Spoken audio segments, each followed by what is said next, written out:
What's going on? What's going on? I Hate Average Podcast back with another week, another episode. Last week was a lot of fun. We had Zakia from the Facts of Life podcast. We had a cool conversation on content creation and being completely open and honest with your audience. This week we have another great, phenomenal guest. We have Rana Campbell. She's the chief dream driver. We call her. She is the host of the Dreams and Drive podcast, which is a great podcast on business and entrepreneurship. Just following your path in general, the path that you feel is your purpose in life. Definitely a cool podcast. Check it out. Of course, after this episode. So here's Rana Campbell. Also, real quick, a quick disclaimer. I tried to edit out as much as I possibly can, but while I was recording this, my son was losing his mind in the room. In the other room that I was recording from. So I tried to edit out. So you might hear a little bit of echoing from my son, but still a great episode. Still some great content. So here's Rana Campbell.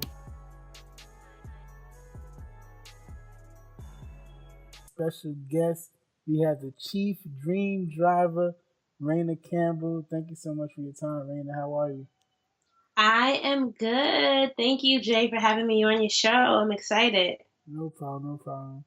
I'm a fan of Dreams and Drive podcast.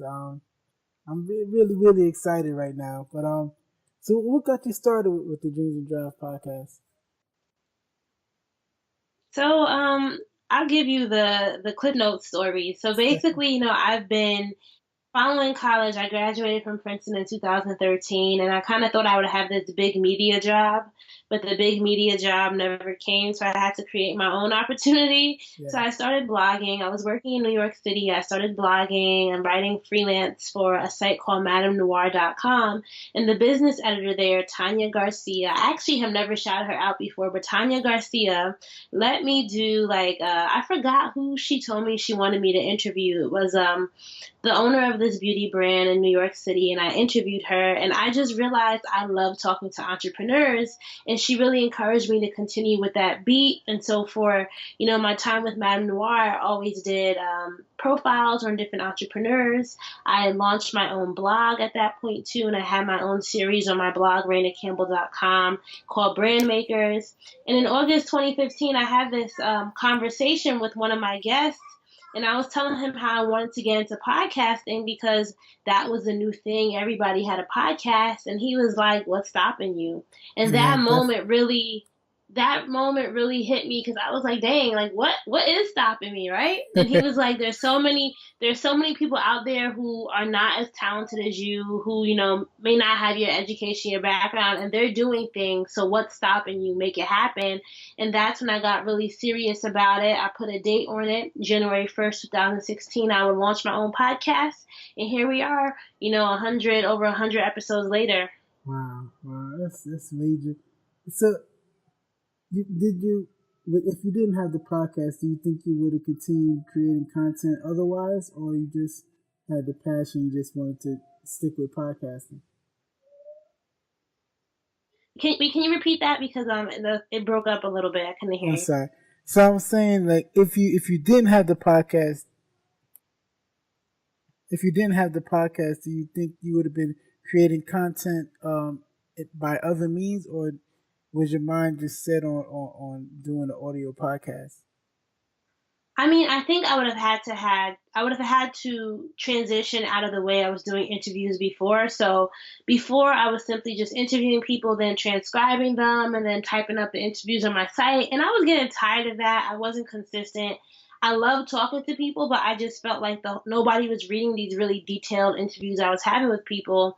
And so I think if I didn't have the podcast, I would have probably transitioned into some other type of content creation. Probably would have been video, although I think audio for me right now is what I like. Yeah. I think audio is good just because, a lot of people tell me, they're doing other things while they're listening to podcasts. They could be doing laundry, they could be at work, and it's less time consuming. Mm-hmm. So, what's one of your favorite questions to ask guests? Like, what's something that you did over 100 episodes? What's something that you find yourself asking most guests? Well, I think my favorite question has to be the question I ask everyone, which is at the beginning of each podcast, is what inspired you as a child.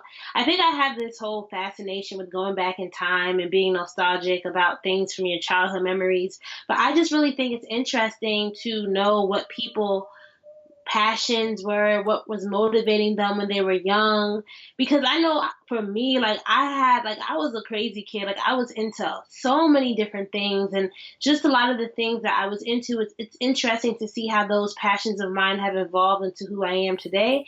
And it's so interesting because when I asked this question to my guests, a lot of them, I feel like we all would be cool. Like if we were kids, we'd probably all hang out together because the things they were doing, I was doing too. Like a lot of my guests had like bookmarking businesses, were cooking, were selling things. Like they were like kids who were making stuff, and that was definitely who I was as a kid too. So that's my favorite question because it just kind of shows you like who were you as an 8-year old and who are you today? What are the similarities? What are the differences? Yeah, definitely. So what made you want to go? I understand you wanted to do the podcast. What made you want to go the business route? Was it something that you just had the background with doing Madame Noir? Did you want to stick with the business niche, or was there other niches that you wanted to delve into? That's an interesting question. And I think it just was a natural progression for me. So, like in college, I interned at CBS Corporation. So, I kind of had that business media background. My own interests are in lifestyle, fashion, beauty, all that stuff. And so, writing for Madame Noir and having that business beat, I mean, in college, I was writing a lot about career stuff and professional development, personal development. Yeah. So, writing for Madame Noir and having that entrepreneurship beat, I just realized that, hey, this is stuff that I've always liked to talk about. So I think that I probably would have stayed within like that beat, like entrepreneurship business, just because it was just, I had this natural inkling to talk about that stuff. I also was, had many side hustles for myself. So Okay. it was what I could most relate to. Okay.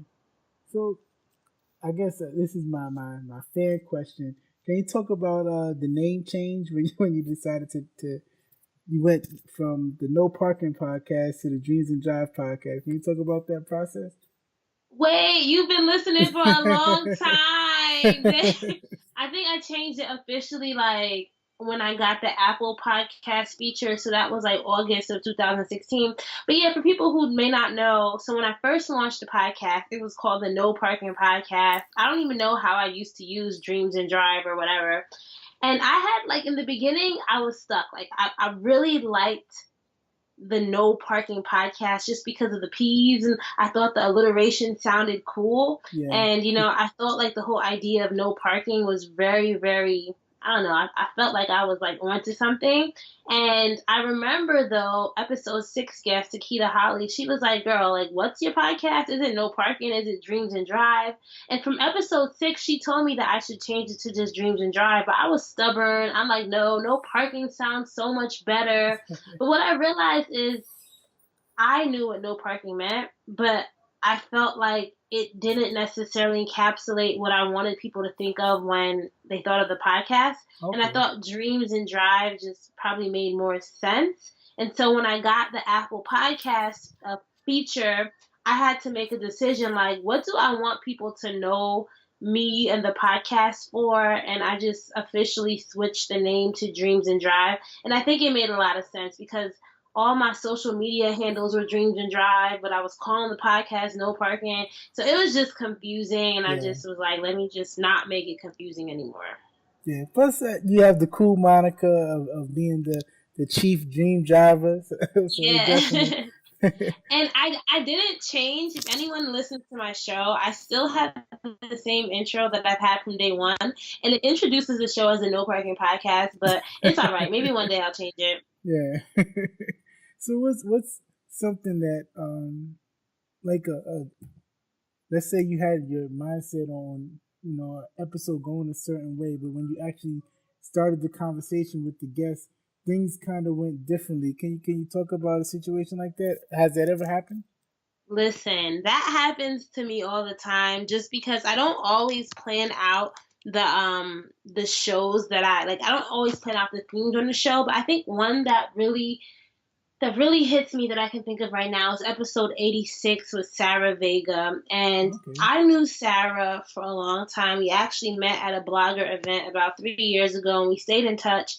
And she's an Afro-Latina blogger. And I thought she was going to be on the show to talk about, what it's like being an Afro-Latina blogger, her experiences, all this stuff, being tattooed and how that's like, all that stuff. Yeah. But it turned out to be a totally different episode. Like, she basically, like, revealed to me about, like, she was working a 9 to 5 and in the prison system in New Jersey, and just told me the whole drama that happened to her about getting fired and the accusations that she had and the charges she had. Oh, it was just crazy. Right. And how she was homeless for a while. She tried committing suicide twice. Wow. And it failed both times.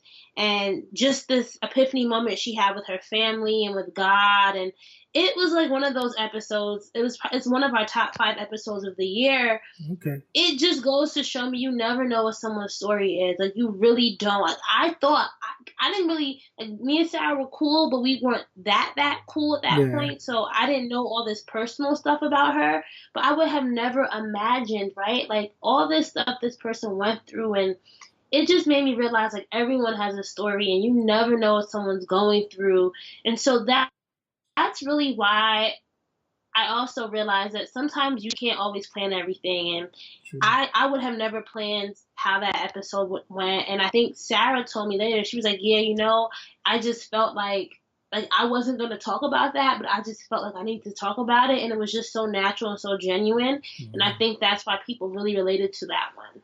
Definitely, man. That's a very tough and touching story. So, mm-hmm. So about you, how do you find time to balance your career and also growing your profile in podcasting? Well, that's a good question. I think it's funny because my most recent guest was talking about it's not really about balancing, it's about prioritizing. And for me, I feel like my 9 to 5, I work in marketing and e-commerce, and it's my passion, but I think my true passion is my podcast. So I kind of try to separate the two. So, I go to work, and when I come home, I spend the time on really growing the podcast. And I think my job and the skills that I'm learning in marketing on that end have really helped me grow the podcast as well, because I treat my podcast as a small business, which it is. And also I just really treat it when it comes to the marketing and sales side. I'm just like very on top of that type of stuff. So it's hard at times because I wish I had more time for my podcast. I was just telling one of my friends today, like, if I didn't have a full-time job, there's just so much more that I could do time-wise when it comes to the podcast. But I think it's just about making goals and realizing that not everything can happen right now. I have to tell myself sometimes, like, you can put some things in the garage right now, Raina, and it's all right. Not everything has to be out in the driveway ready for you to drive it, right? So That's what I'm learning. And I also think just having a calendar, sticking by my calendar, knowing what's on my to-do for each week has really helped me balance things. And then just knowing that there are days, like, on the weekends or Saturdays, I really try to keep Saturday's podcast free, where I just make that about me, and just doing things that I like. So you have to schedule, for me, I have to schedule time for everything. So that's how I kind of deal with it. Definitely.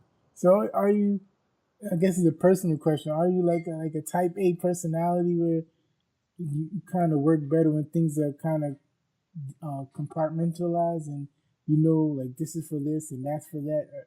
Oh my God, that sounds so icky. Now, it's funny because I try to, like, although I'm a very creative person, I can't deal with, like, confusion well. So I have to compartmentalize things. I have to, like, plan things out. I have to structure. Like, I'm a creative person who likes structure, and I think that has allowed me at least to create, like, plans for things, although I'm not always the best when it comes to planning, but I need some type of way to structure how I'm supposed to think about something or how I'm supposed to do something. So I don't know if it's type A, but I'm definitely like not all the way type B, but not all the way type A. Like I need some structure, but at the same time, I need some room to be creative and free. So that's kind of how I would describe myself. Okay. So how did you know? You started doing the podcast and you did a couple episodes. How did you know, like, when the podcast became a thing? Like, how did you know when you started gaining some traction and people started really paying attention to it? How did you? When did that come? That realization happen? You know what? That's a good question. I feel like, it's weird because I'm like, wow, this podcast is almost 2 years old. But I think like just in the beginning, I always used to leverage how the podcast is doing by how people were responding to it. And I think I had a really good first guest, David Michael Thompson, and he had his own like following, so the people really responded to that well. So I think like each week I just knew that with people responding, the downloads getting better and better, that it was growing. But I think once I'm trying to think of there were probably some pivotal episodes that I forgot. But I think once I got the Apple Podcast featured and like my downloads like quadrupled and really went up, like, and I got a whole new audience and people were really coming back. I was like, wow, like this is something, like for them to believe in the vision and to feature it on the homepage and for people to be emailing me, like this means something. And I think something else that triggered for me that this was part of my purpose was when people would like reach out to me personally and say, hey, Raina, I really like your interviews. I really like the way you talk to people. I really like, this helped me with this in my life. You never realize the impact you have on somebody. And that was really, really cool for me to see. And it just also showed me that, wait, like you have a gift, like you're kind of good at what you do. And it was helping me build confidence too. So that was a moment for me. I kept getting a lot of it, like, and I knew if more than one person is saying it, it has to be significant, and I had to start believing in that. So definitely, and along those lines, where you got the feature with the Apple Podcast, and one of the episodes you kind of detailed how that happened, how it changed the trajectory of the podcast.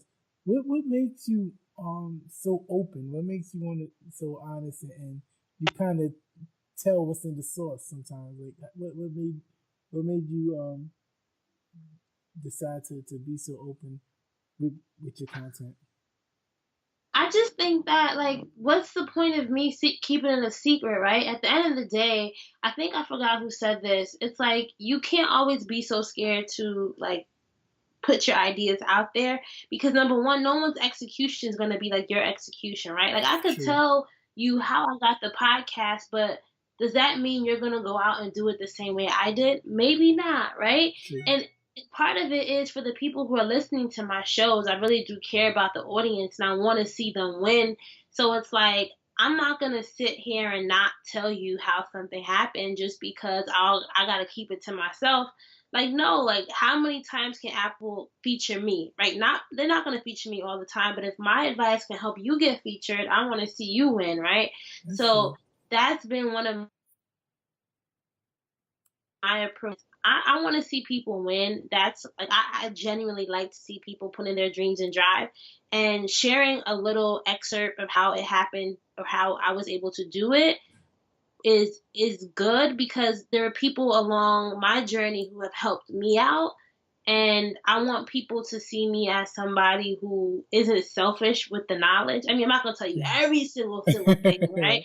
Like I didn't give you the email script that I use, but it's like I'm not trying to be stingy out here, and I think there are some people who are scared to help somebody else out because they think, oh, then it's going to take away from what I'm building. I'm confident in that I'll still get to where I have to go, even if I give somebody a hand or help somebody out along the way. Definitely, man. That's very important. And as a listener, I appreciate that. So what's something that some of the hiccups that you encountered when you first started podcasting is something that's kind of easy for you to deal with now? I think I had a lot of like hiccups when it came to like audio editing and just figuring out, like, I used to hate doing my intros and outros. I hated them. I mean, I still kind of hate them, but I hate them a little bit less now. Like, it used to take me like an hour to do an intro and an outro, but now I could do it in like 10 minutes, right? Because I have the whole cadence of how things go. I'm more confident in how I'm talking into the mic and how I'm explaining the show. It's kind of become an autopilot. I think for me, though, I had a hard time in the beginning figuring out how to use social to promote the podcast. Like, I wasn't necessarily really focused on growing, like, my Twitter following or engaging with people on Twitter. I remember one of my guests was like, Raina, you have to actually talk to people on Twitter. That's what Twitter's about. And I was like, really? Like, I just can't just post and retweet. I have to, like, engage with people. And once I started doing that, like, Twitter started, growing. And then on Instagram, I had to figure out what's going to be my Instagram strategy. And just going through different things, different styles, I found that people really liked the quotes from each show, right? So that became, like, my signature thing, is pulling out specific quotes on Instagram and sharing it that way. And now with Instagram stories, I'm figuring out what people like. So it really just has been about the promotion, trial and error, what's working, what's not working. I think also for me, it's like, what type of guest am I having on the show?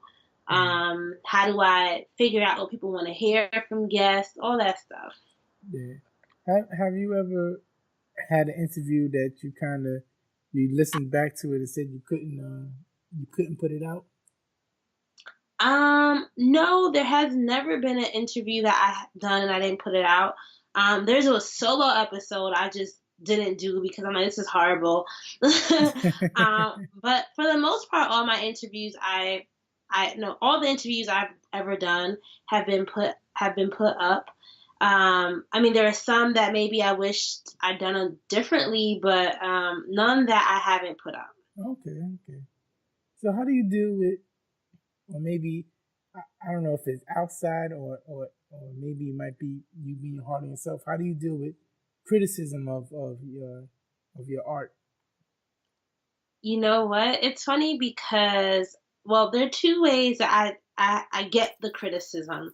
Because I feel like the people who are reaching out, there are three ways. The people that are reaching out to me who normally aren't reaching out to me, like, to say, hey, I hated this, right? Like, yeah. So I don't get, like, direct criticism. It's always ones that I have to ask for. So the one person that does give me direct criticism is my sister. She was actually a guest on the show. She's always telling me that my podcast intro's too long, I talk too fast, all this stuff. So, I mean, although she's not a regular listener to the show, I still do take her, I do still try to consider what she says, because it's even better for me to take to listen to what someone who doesn't listen to all of my shows and how they're experiencing it, because they're not going to have the, oh, I love Raina effect, right? It's going to be like, hey, like, this is my first time listening and I'm not going to listen again because of that. I don't want that. And the second way I get criticism is by doing surveys and stuff. So, like, on Instagram, I might ask someone a question in, like, an Instagram story, and they'll reply. And it may not be posed as, hey, give me criticism. I'll ask it in a way that they may not realize that that's what I'm asking for. But that feedback is always helpful. And then in my survey that I have on the site, like, I have a question, what's something that you wish we did, or what's something that I could do better? And I really, really, like, I feel like some people are scared to just tell me what they don't like.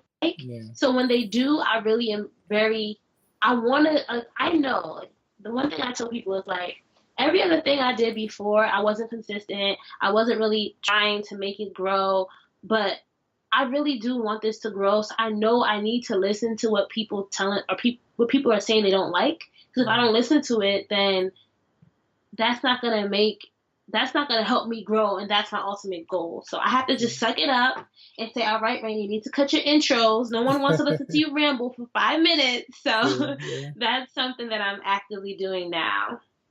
And speaking of, you just was talking about consistency.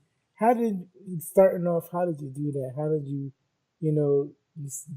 put in your mind, you're finding guests every single week, week in, week out, and you're doing the editing or the audio editing week in and week out? Like, how did you, stay on that schedule? How did you, keep yourself going? To be honest, Jay, I knew I had to do something different with my life and the way I was doing all my other media stuff, right? Like, that will to just want to succeed really did help me, because I was never being consistent before. But I just think I had to create a process. That's one thing that I tell people. I was just telling someone the other day who asked me about podcasting, is like, you have to create your podcast process and be committed to it. Like, you have to know, what does it take for me to go from an idea for a podcast all the way to promotion of the published podcast, like creating a checklist and just seeing it all laid out in front of me, knowing each part of the step and just going through that each week without questioning it. And for me, the thing when it came to content, because, my shows have guests. So if my expectation is there's going to be a new guest every week, I had to then create a process to keep my backlog filled. I was always somebody who, like, I hate all-nighters. I don't like staying up late at night. Like, I don't like stressing out about stuff. Yeah. So if I don't like that stuff, then I have to create a system so that doesn't happen. So for me, it was like proactively using my network, finding guests, and then booking people. So every week, at least, every week I should at least be doing one interview per week, so that I'll always have a consistent backlog. Like right now, I have about like 8 unedited interviews to go up. So like, I have no reason that for the next 8 weeks there's not a podcast. And if I'm doing an interview once a week, like I schedule out Tuesdays and Wednesdays for podcast related things, I don't have any excuses. So take the excuses out of the process, and you should be able to be consistent. Definitely. So what's the editing process now? Like I think kind of the easy part is getting the interviews done. Once you get it confirmed, you record the interview. Now you gotta get yourself going to do the tedious editing process. So, at first, I know now it's probably a little smoother for you. At first, how did you get yourself, for the first 10 episodes, how did you get yourself to continue to keep pushing? I think it helped that I had editing experience before, because for some people, if you're not used to editing, then it's going to be like something you hate and you're not going to want to do it. But I actually do like editing audio. So I kind of saw editing as like a relaxing thing. So like, when I come home from work, it'd be like my way to unwind, right? And I genuinely liked the stories that I was hearing from the guests. Like, I wasn't picking guests I didn't want to hear from. So I just would like, some time every day and edit. And for me, it was also about optimizing my edit schedules or editing process. So when I'm editing, I'm also creating show notes at the same time, because I have a template for how I do my show notes. So I'm creating show notes, I'm editing, I'm also, creating the pull quote. Like, I'm doing everything while editing, because I don't necessarily have to be as involved with the editing. Like, I'll listen, and then if I hear something, I'll go into GarageBand and edit it out, and then, continue listening, be doing the show notes at the same time. So I found a way that works for me that I could leverage and optimize my editing experience. Okay. And it also, I just associated editing with relaxing and making sure I gave myself enough time. So because I have interviews in my backlog, it doesn't mean I should be waiting until Sunday night to do the interview for Monday, So I always try to at least start a week or two before the episode is supposed to go out, editing. And what made you want to stay on a schedule that I think you do every Monday? So what made you want to say, I'm going to pick a specific day and just stick with that every week? That day, the episode is going to come out, rather than just, every week. On 1 week it could be on a Monday, 1 week it could be on a Wednesday. Like, what made you want to stick with one specific day? I looked at like what other successful podcasts were doing. You have to get your listeners on a schedule, right? Like, they know what's coming out Monday. They're going to expect it on Monday. I mean, there are some shows that can do that and it's all right. But I just told myself I didn't have a schedule. I wasn't going to commit to it. So for me personally, having a schedule helped me commit.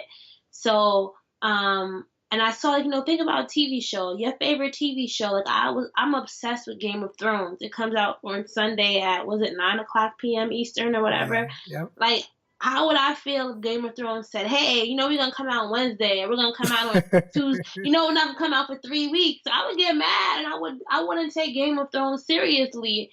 I would just wait till the end and binge watch it. But there's something about that live experience that I do like. So I just thought about, like, I'm taking this it's professionally, I'm taking it serious. I want people to see me as serious. I have to do something serious. And I just picked a day. I mean, I changed the day. I forgot when I changed to Mondays. It wasn't always Mondays. I think it used to be Wednesdays. It might have been Sundays before.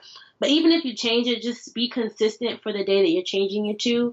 And you have to get people, like, human beings are creatures of habit, right? Get people on a habit. Let them be able, know when to expect when something's coming out, and that will help also when you're trying to grow. Definitely. Rana, I really, really appreciate your time. I don't want to keep you all night. So what's something that you could leave us with for podcasters or people who are considering doing podcasts? What's one piece of advice that you would give for someone starting out? The advice I would give is do your research. Like, I think a lot of people, and now that podcasting is becoming very big, it's becoming popular, the it thing to do, everyone thinks they can just become a podcaster and just put a show out. I think that you really need to understand who your audience is. A lot of times when people want to grow and they don't see the growth that they want, they're not necessarily thinking about who's your audience? Who are you trying to reach? Are you creating content for your audience or are you creating content for yourself? Because if you're creating content for yourself, then you should don't even publish it. That's my philosophy. Like, I try to think about who my listeners are, what are their challenges, what are their needs. But my show is a different structure. It's a Q&A podcast based on entrepreneurship and business and professional development, all that stuff. So that's a very targeted audience. And I just think that everybody just wants to do a podcast. I like chocolates. I'm going to put a chocolate podcast out. But they don't take time to research what do chocolate lovers want to talk about. So that's the biggest thing I would say. No matter what your structure is, no matter what your goals are, just take the time to do some research, learn the competitive landscape. Like, I know I talk a lot in like business terminology, but for me, if you're trying to grow and if you're not already a personality, you're going to have to take the time to really research those type of things. Like, how do you grow? Like, see it as a little business. It's a little entrepreneurial endeavor to launch and grow a podcast. So that's the thing that I would tell people to do. Know your audience. Definitely. Thank you so much. Sorry. So everyone can reach you at Dreams and Drive on all of your social media? Yes, and we're at dreamsanddrive.com if you want to listen to the podcast. All right. Thank you so much. There you have it. That's my interview with Rana Campbell from the Dreams and Drive podcast. That was an interesting episode for me because it seemed like everything that could go wrong for me was going wrong. My son was going crazy.